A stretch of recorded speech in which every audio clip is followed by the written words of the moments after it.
You're listening to episode 190 of Lifestyle Locker Radio with Ryan Gottfredson. Hi, I'm Dr. Josh Hant, and welcome to Lifestyle Locker Radio, where we help you create an awesome life and lifestyle. From nutrition to fitness, mindfulness to peak performance, and relationships to money mindset, we bring you on an amazing journey to help you unleash your human potential. So here's a little bit about our guest today, Ryan Gottfredson, Ph.D. He's a mental success coach and a cutting-edge leadership consultant, author, trainer, and researcher. He helps improve organizations, leaders, teams, and employees by improving their mindsets. Ryan is currently a leadership and management professor at Mihaylo College of Business and Economics at California State University-Fullerton. He holds a Ph.D. in organizational behavior and human resources from Indiana University and a BA from Brigham Young University. He is the author of Success Mindsets, the key to unlocking greater success in your life, work, and leadership. He also works with organizations to develop their leaders and improve their culture, aka the collective mindsets. He has worked with top leadership teams at CVS Health, top 130 leaders, Deutsche Telekom, 500 plus of their top 2,000 leaders, and a couple dozen other organizations. As a respected authority and researcher on topics related to leadership, management, and organizational behavior, Ryan has published over 15 articles across a variety of journals, including Journal of Management, Journal of Organizational Behavior, Business Horizons, Journal of Leadership and Organizational Studies, and Journal of Leadership Studies. His research has been cited over 1,800 times since 2014. So here's our guest today, Ryan. Hey everyone, Dr. Josh Hant here at Lifestyle Locker Radio. Welcome back. I'm pumped to have our guest Ryan here. He's the mindset master. I'm allowed to call you that? Sure, why not? That's right. The first time I've been called that, but I'll take it. Right, yeah. Well, he's a mindset master. He's got some really cool giveaways, which I actually did this really cool test last night before the recording to learn a little bit more about myself. And being that I figured if we have him on the line here, I'm making a little bit of little help at the same time. So without further ado, Ryan, welcome again. And would you mind telling everybody a little bit about your backstory? How did you get into mindsets? Because to me, it's an unusual topic, but I absolutely love the topic. But let's hear it. For sure. Thanks for having me on. So I took a really awesome class in high school. So I'm going to take us back to my high school days. And the class was sports psychology. I don't know of any other high school that offers sports psychology, but I loved the class. In the class, we read Stephen R. Covey's 7 Habits for Highly Effective People. This is high school. This is high school, yeah. How cool is that? Yeah, I read books by Mike Krzyzewski, the coach of Duke Blue Devils, one by Pat Riley, another one by another basketball coach. And they're all about leadership and all about becoming better people. And I just ate them up. Like, I still remember these books. And I remember thinking as a senior in high school, man, if there was a career out there where I could study leadership and write books, that would be it. And I didn't think that there was a career out there. So fast forward a couple of years, and I'm living in Boston, Massachusetts, and I meet a Harvard Business School professor, and I ask him, well, what do you teach? And he says, organizational behavior. I say, what in the world's organizational behavior? And he essentially says, it's the psychology of business. And he goes on to essentially talk about my sports psychology class and these books that I had read. I was like, that's where I'm going. So that's where I'm headed. So I did my undergraduate degree and then went straight into a doctoral program at Indiana University in organizational behavior and human resources, and where I focused all of my research on leadership, or most of my research on leadership. And it was just so fascinating to learn about the last 70 years of leadership research. And one of the main themes of the last 70 years of leadership research is that they've focused on behaviors. So what do leaders need to do to be effective? And really, what do we need to do to be effective?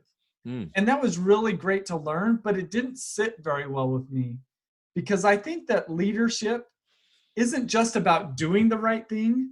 It's about being a certain type of person. And so where I've gone for the last 6 or 7 years from there has been trying to figure out how do we tap into this being element. And that's led me to mindsets. Okay. So tapping into being, I want to actually get into that in a minute, because that's a really cool word that we use in the chiropractic profession. And I'll explain that in a minute. But were there any in your schooling, in your research, were there any particular authors, any books that you read that were like, this is getting me? Like I'm wanting to find more about being, I want to find more about, this mindset thing. Yeah. The first book that I ever came across dealing with mindsets was a game changer for me. The book is called Leadership and Self-Deception. It's written by the Arbinger Institute. And the basic premise of the book is that we can view others in one of two ways. And depending upon how we view them, shapes how we treat and interact with them. So Okay. one way is we could view others as objects.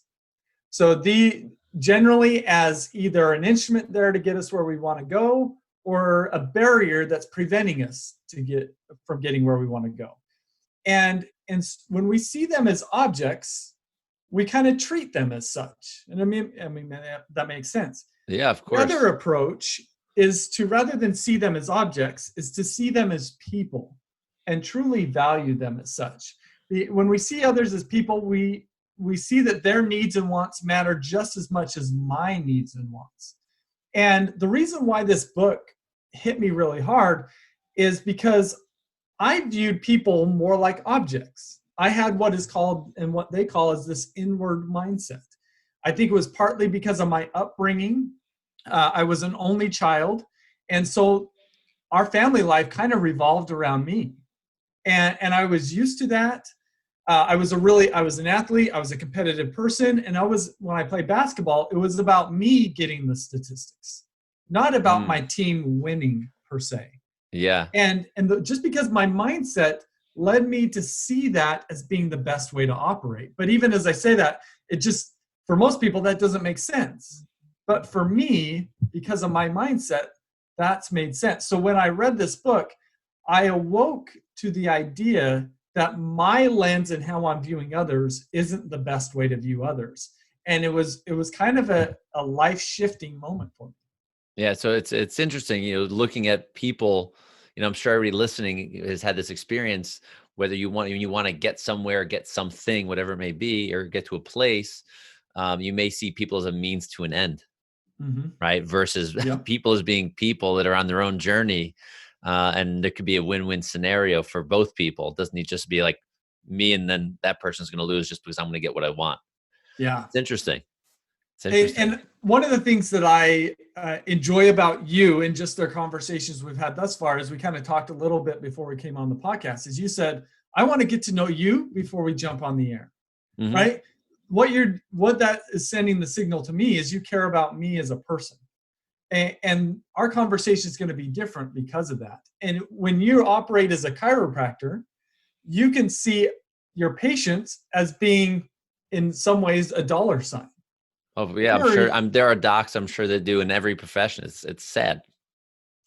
or you could see them as a person, right? Yeah. And how you see them is you're going to interact with them very differently. You're going to have a different level of success, and both in terms of your personal success, but also in terms of their rehabilitation, if that happens to be what they're needing. Yeah, exactly. That's interesting. And I want to jump into being, as we're on this topic now. In becoming a chiropractor, I attended tons and tons of seminars, had to learn. Obviously, I mean, we had to learn the sciences and those basic things. That was the schooling, right? The some of the basic art, but a lot of the studying and a lot of the development as a human being, as a chiropractor, comes, as you know, probably even yourself, comes outside of school. Mm-hmm. And I was always hearing the docs talk about be, do, have. You got to be first, your being, then Yep. do, then you can have the life you want. And most people want to just do the do to get something, right? Like Yep. that second Yep. half. But if you don't really understand the being portion of who you are, it's easy to get lost in what success may actually really be. You may crash and burn because you're just out for that, right? The means to the end type Mm-hmm. of thing. So it was a good wake up call for me to go, really is about, me having a better version of myself so I can actually contribute to society versus just, how many patients do I need to pay for a car? Like that doesn't work. Yep. It does Yeah. work, but it's not, you're not going to have any kind of long-term success or build relationships with a community or people. For sure. So, So let me take that idea that you just get, and I'm just going to say it just slightly differently. But okay. if we imagine we've got a pyramid, and this, I'm going to kind of call this our success pyramid. At the very top is success. Mm-hmm. And then we want to get deeper because we want to know what are the drivers of success. So what immediately drives success? Well, that's our behaviors. So the things that we do drives how successful we are. And that's where I would say 90% of people focus in their personal development, is I need to do something different. But that's not our foundation. The next level down is we need to ask ourselves, what drives our behavior?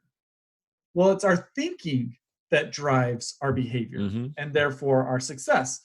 And I think about 9% of people will focus there. And it's not a bad place, but it's not our foundation. Because we can ask ourselves, what drives our thinking? And what drives our thinking, the level below that, is our mindsets. See, how we see and interpret the world shapes how we think, how we learn, and how we behave, and therefore our success. There's a crazy statistic out there that says 90% of our thinking, feeling, judging, and acting is driven by our non-conscious automatic processes. Yeah. So the top levels of our pyramid is driven by our non-conscious automatic processes, which are largely driven by our mindsets. So our mindsets, the lenses that we use to view the world, is shaping almost everything that we do, but most of us aren't conscious to it. We're essentially operating on autopilot. But if we can make the unconscious conscious, now we can be more intentional with our mindsets and really everything that comes above that on that pyramid. That's interesting. So, in I'm guessing in your research, as you're diving into this topic, did you have any other preconceived ideas of what maybe was that driver of success? This episode of Lifestyle Locker is brought to you by the 3065 Lifestyle Program, where you can take control of your health 365 days a year for as little as $5 a month. So make sure you do check the show notes to get all the details you need. And now back to the show. Well, from just my life experience, I don't think I knew even to think about this as different levels. Okay. So when I remember when I was in college, I lived with some really great guys. Like these were guys that I looked up to. They were well-rounded. They were smart. They got better grades than me. They were more athletic. I mean, the list can go on and on. And so I would always compare myself against them. And I'm seeing how they're great in one area, and I kind of suck in that area. And so I wanted to become better in that area. So as I tried to make the efforts to improve myself, I focused on my behaviors. I need to copy what they're doing. Yeah. And the more I tried to copy it, the more frustrated I became because I couldn't copy it. And because I didn't recognize that there's these layers here, I didn't think to dive deeper. And so what ends up happening is when we focus on our behaviors and pull those forward, but our mindsets stay the same, those prevailing mindsets resist any changes that we're trying to make in our behaviors. And so it's just a limited approach to our development, whereas a more effective approach is to push forward our mindsets. As we push forward our mindsets, our thinking, learning, and behavior, and consequently our success will naturally follow. That's interesting. So, and how is, besides I'm going to mention the test real quick because I think this is important. What's the name of the test that I took?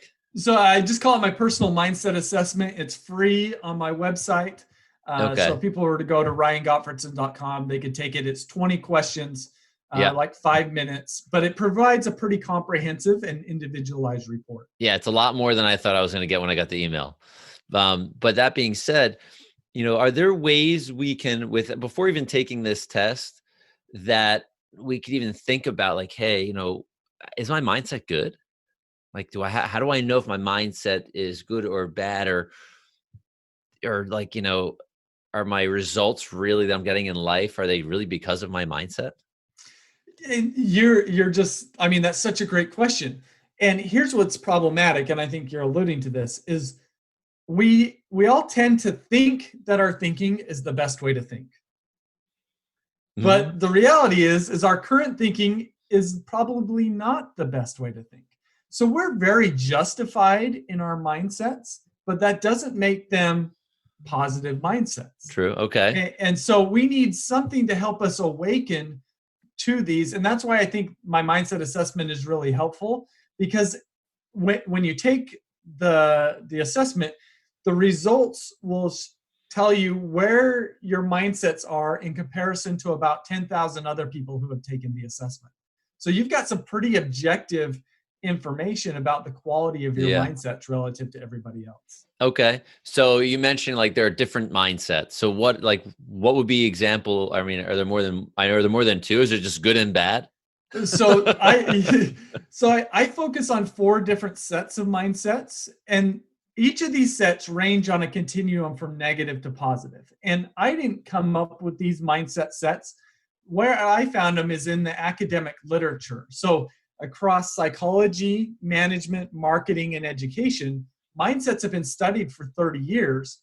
It's just that they're existing in these different pockets and they're largely not talking to each other. So all I've done is pulled them together into one framework to help us learn what mindsets we need to have to be more successful. Okay. So when, let's say someone takes a test, and I know there are 2 sides of the spectrum that people are going to end up on. I know it has different layers. Can you go over a little bit of like what we're measuring and what people are like, what kind of outcomes people are going to start to see? And if someone's like, holy crap, I'm in the red zone instead of the green zone. Like, is their life over? Is this something is this changeable? For sure. And that's why I love focusing on mindsets. Let me give you a really interesting study that's been done on mindsets. Because you're in New York. Are you in New York City? Yeah, I practice in New York City. I live in the burbs. I'm in the burbs right now, but I practice in the city. Yes. Okay, great. So this particular study, they worked with a financial company downtown New York right around the time of the economic downturn. And so they're stressed out about their jobs, about life. And this group came in and they split up these employees into 2 groups. And one group saw a 3-minute video about how stress is debilitating for you. Another group saw a 3-minute video about how stress is enabling for you. And both of those perspectives are backed by science. And then what they did is they tracked for the next 2 weeks their engagement, their performance, and their blood pressure. Okay. And what they found is that those who saw the 3-minute video about how stress is enabling, they had higher engagement, higher performance, and lower blood pressure than those that saw the 3-minute video about how stress is debilitating. So this is small interventions like a 3-minute video have been found to shape essentially how we think, how we learn, and how we behave. So these are things that we can change. Now the permanence of that is now the question. And what we've learned about mindsets is if we could stack interventions on top of each other that are similar in this nature, then we make a long-term shift to our mindsets. Because what our mindsets are is they're actually just neural connections in our prefrontal cortex. And we just need to strengthen the more positive mindset neural connections so that we rely upon those more than the negative mindset neural connections. Yeah. So would a mindset be similar to a belief system? Yeah, it's very similar to a belief system, but the thing that's sometimes different in the belief systems is that oftentimes that they're beliefs that we have, but we don't always know that we have those beliefs. Okay. So let me maybe jump into one of these sets of mindsets to explain that. Okay, perfect. So the first set of mindsets that I focus on is the difference between a fixed and a growth mindset. So when we have a fixed mindset, and this is more on the negative side, it is a belief. It's a belief that we can't or others can't change their talents, abilities, and intelligence. A growth mindset is when we believe that we and others can change our talents, abilities, and intelligence. And most people it's not like they sat down as, what do I want to believe here? It's just that throughout life, they've been taught kind of, they've been programmed to have one or the other. So you oftentimes hear people say, I am who I am and there's nothing you can do about it. Well, that's a fixed mindset. And here's why it's so important, and this is where decades of research have found, is that if we don't believe that we can improve, what happens if we fail? So if we fail at something and we can't improve, we internalize that as though we are failures. Mm-hmm. And so those with a fixed mindset, they avoid failure at all costs, and they want to back away from challenges because challenges mean that there's a high risk for failure. Those with the growth mindset, on the other hand, is they don't back away from failure and challenges because they see those as opportunities to learn. And in fact, probably the best way to learn. Does that make sense? The difference? Yeah, 100%, 100%. The reason I, just thinking about that is you start to mention some of the neurology, and I think that it's really cool because our nervous system drives everything, right? And and and again, I'm just going to use my background. My father would always say, "Be careful what you think of because it might become true." Yeah. Always. Yeah. And I'll always say, even I still practice with him, and when he's there, he practices 41 years. So, and he'll say things, really like simply. I mean, I hear him saying this to patients the same way, maybe the same way you teach mindsets, but his is just maybe just like, a 30-second blurb of it. But he helps patients, break free from like these thought patterns, if you will. Yeah. And in health versus, I know usually with leadership and success in life, but in health, I think it all of what you're doing applies directly to health because it's our mental paradigm shift. It's like, well, I can't heal. I have X, Y, Z. I've been to every doctor. Everything is happening. And then we clear the nervous system and let them know that their body can actually heal. And as the only thing does heal, they start to change. So it's like their body's changing, but their mindset on health and healing is changed, and it physiologically changes as well. So, I mean, what you're doing is super powerful, in a world of leadership, in the world of success with, I guess, individuals and or businesses. It's pretty powerful. Yeah. And it's all it comes down to, I mean, it's a mental game. I mean, you're an ultra marathoner. I used to run every day 2 miles. I would try to run it as fast as I could. But I was like, I grew up playing basketball and football, which is kind of more sprint type sports. And so I kind of consider myself, I'm a sprinter, I'm not a runner. And there's no way I could ever run a half marathon. Well, and so I didn't even try. Like, I just kind of felt like I've got my own muscle twitches, fibers, whatever, and there's nothing I could do to change that. Well, I ended up kind of changing my diet around, and I lost 30 pounds. And all of a sudden, I could run forever. Yeah. And it's just like, oh my goodness, maybe I can run a half marathon. And that became my goal. And so I went from saying I will never run a half marathon to in less than a year later, as I was running my first half marathon. And it was my own mental block that was getting in my way, because I would run 2 miles. I'd be like, oh man, I can't go any farther. There's just no way. But then, you lose a few pounds and hey, this became pretty easy. Yeah. Let's do it. Yeah. I think with the people that you definitely work with, the companies, that you just think about the capacity, the blocks that they put upon themselves with their mindset, and like what is really possible when that has that shift, even if it's like a 1 degree shift. It's got to be insane to see, like in your world, when you're working with a company that you may have, 50, 100 or however many people all have this little 1 degree pivot. That's massive. Well, yeah, you could see this on multiple levels. So as a leader, if I don't believe that my people can change their talents, abilities, intelligence, I'm just naturally I'm going to unconsciously avoid developing them. What's the point of me developing them if they can't improve? But if we have a growth mindset and we believe that our people can develop and improve, now we're going to invest in them. So that's kind of at the leader level. But then at the organizational level, what we find, I mean, you look at all the companies that are going out of business. I mean, we've seen Toys R Us recently. Sears is about ready to close their doors. Like, don't get me wrong, change is really difficult in these really large organizations. But the reason why they haven't attempted to change, or the reason why they attempted to change too late, is because they didn't believe that that was possible at some subconscious level. Whereas you get other organizations, when they do believe that they can change, they're much more what we call agile. They're willing and able to adapt to the changing market conditions. And it all starts with that fundamental belief of, can we change or can we not? Yes, I mean it's interesting you say that. You think about the leaders of Tesla or Amazon, and their mindsets are so, and Apple and Microsoft, they're so different. It's so crazy when you think about it. They're like, these guys are crazy. I go, yeah, but that's why I think they're so successful in what they do, because they don't have that lack mindset, or like the belief that really what could happen.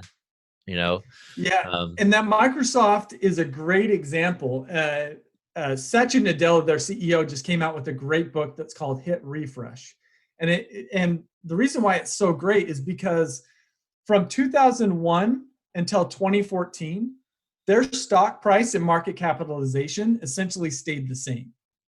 Well, what that meant for them is that they were getting passed up by everybody else over those 14 years or 13 years. And a lot of people in 2014 were kind of like, I think Microsoft's dead in the water. I mean, they're still a massive company, but they just weren't going anywhere. Well, what happened in 2014 is Satya Nadella took over as CEO. And what he says in his book is that the C in CEO stands for curator of culture. So he knew that if they were going to be successful, he needed to work on their culture. And what he chose to focus on was mindsets, because he knew he needed to shift the lenses in which they were looking at the world if they wanted to navigate that world better. So one of the things that he did is on their employee ID cards is what he recognized is that everybody there kind of felt like they were know-it-alls. They needed to be right.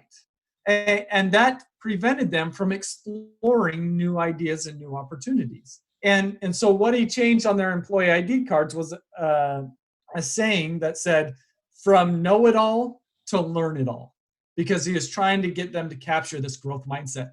And since 2014, their stock price and market capitalization has tripled, and they're right back up on par with Apple, Amazon, and Google. That's amazing. I mean, that's the power of a good leader, huh? I mean, 14 years of flatline, which most businesses is usually going to end up going the other direction. Yeah. That's pretty and powerful. It speaks to, if we want to initiate change, both within ourselves or within the organization or units in which we're working in, if we aren't talking about mindsets, it's going to be a much more painful process than if we are talking about mindsets. We've got to get at the foundation. Yeah. So I think everybody listening, you've heard from amazing people like Ryan here and so many people before him. And I know we talk a lot about the do, right? We got to get back to the be first, because, if you want to run an ultra marathon or you want to do whatever it may be, you have to first have that ownership, that why, that being, to lead yourself to do the right things. You can't just say, oh, I have to run 50 miles a week. We were talking about running 25 miles a week, right? It's like, I got to run 100 miles a week. Yeah, no, it's not going to happen. Like, you don't have enough, you're not there yet. Your being is not there yet. Your why is not there yet. So this has been an awesome conversation in going not backwards, but going deep, if you will, so you can actually have a much faster trajectory. I mean, just what you just said with Microsoft, that's an unbelievable example. I mean, it's a big, and that's not like a little company doing a little bit. That's a monster that it's like turning the Titanic with a wooden oar. Yeah. Right? Yeah. Like crazy. Yeah. So Ryan, if you give our audience, what would like be the three top things that they could do to boost their mindset, unleash their human potential just a little bit more, if they had to start something right now, once they hit the pause button at the end of the show? Yeah, let me just give a few different things that are out there, right? So we've talked about the mindset assessment, and we've hinted at some of these mindsets, and I'm going to give a really quick overview that I think you'll like. And then also I've got a book coming out here. So ebook and audiobook will be available in February. Impress or imprint book will be available in May. You can pre-order those at any place where you could get Exciting. buy books. Yeah, which is awesome. But one of the first things that we could do is, if we just have like 2 minutes. Yeah, of course. Is what are your desires? So let me give you 4 desires that somebody could potentially have. So the desire to look good, be right, avoid problems, and get ahead. So look good, be right, avoid problems, and get ahead. Is there anything wrong with those desires? I don't think so. See, and who wants to look bad, be wrong, have problems, and get passed up? Well, nobody. These desires are really justifiable, but what is the thing about these desires are attached with the negative mindsets. And they actually will lead us to make decisions and think in ways that limit our success in the future. And here's the reason why, is because where are they focused? They're focused on ourselves. And so they're self-interested. When we have those desires, we're in self-protection mode. And not that we've gotten into that mode because we're a bad person. It's just society tells us that those are the desires that we need to have. What we don't recognize is that there's higher level desires. So instead of a desire to look good, we have a desire to learn and grow. Instead of a desire to be right, we have a desire to find truth and think optimally. Instead of a desire to avoid problems, we have a desire to reach goals. And instead of a desire to get ahead, we have a desire to help those around us get ahead. And when we have those 4 desires, these are when we are in mission advance mode, is when we have those 4 desires. And those are higher level. Those are attached to the 4 positive mindsets that we focus on. And so a quick introspection that we can do is, what desires do you have out of those? And what we don't recognize is those foundational desires are impacting how we live our lives. And if we could shift the more positive desires, so to learn and grow, to think optimally, to reach goals, and to lift others, that sounds like the foundation of a beautiful life to me. But yeah, I'm a little awesome. biased. No, it's a saying that I say frequently on podcasts: all ships rise in a high tide. Yeah. It's great. And I'm pumped, man. A book in May 2020, but I didn't realize it. Where the digital versions are coming out in February. Yep. Rock and roll, everybody. So make sure you do head over to RyanGottfredson.com. I will have all the details in the show notes: how to get the book, how to get the assessment done, how to connect with him. If you're a company and you're listening, or you work for a company, how to connect with him to build this. I mean, how cool to be to have that same kind of experience that Microsoft just had, right? Yeah. It and comes the cool with. Thing, sorry. No, the cool right. thing about it is, when I work with companies, we'll have their top leadership team, or maybe even their whole organization, take the mindset assessment. And then what I do on the back end is I aggregate those results to give a collective mindset report that we can say, as a collective, where are our mindsets? And are we in position to succeed moving forward in the future? And where is it that we need to change? It's a really cool process to be a part of. That's phenomenal that you actually can put it into into a big, I would say big pile, but like put everything together, not just individually. They are all, I'm sure all the employees get their own individual one, but then you get to see collectively how the organization grows. That's phenomenal. Yeah. So everyone, make sure you do go check them out. I hope you did enjoy this episode. And Ryan, awesome, dude. I'm pumped to have met you. I'm excited to be able to get your book. I'm a digital guy, so I'll be getting the digital version. I wish I could autograph that one. But man, I'm pumped for you. And I see what you're doing is so powerful for individuals, for companies. And I think you have, a hidden area for people in their health as well, because mindset is a very important thing. Thanks, man. Really appreciate it. And really enjoyed the conversation. Everyone, I hope you did enjoy that episode with Ryan. Make sure you do head down to the show notes, or you can head over to lifestylelocker.com/success mindsets, where you can go ahead and get links to get the book called Success Mindsets, as well as the personal assessment the personal mindset assessment, that is. And you can connect with Ryan there via social. And if you're a company and or organization or a person that's looking to improve their mindset, I would definitely start with the book and then connect with him. So wherever and whenever you're listening, everybody, thank you so much. This has been an awesome journey so far, 190 episodes in. And if you didn't hear midway through, this episode is sponsored by the 3065 program, 365 days of health for just $5 a month. You can get the details in the show notes there as well. So make sure you do scroll down, check the website out, and we'll see you inside the locker. All right, y'all. Peace out. Bye-bye.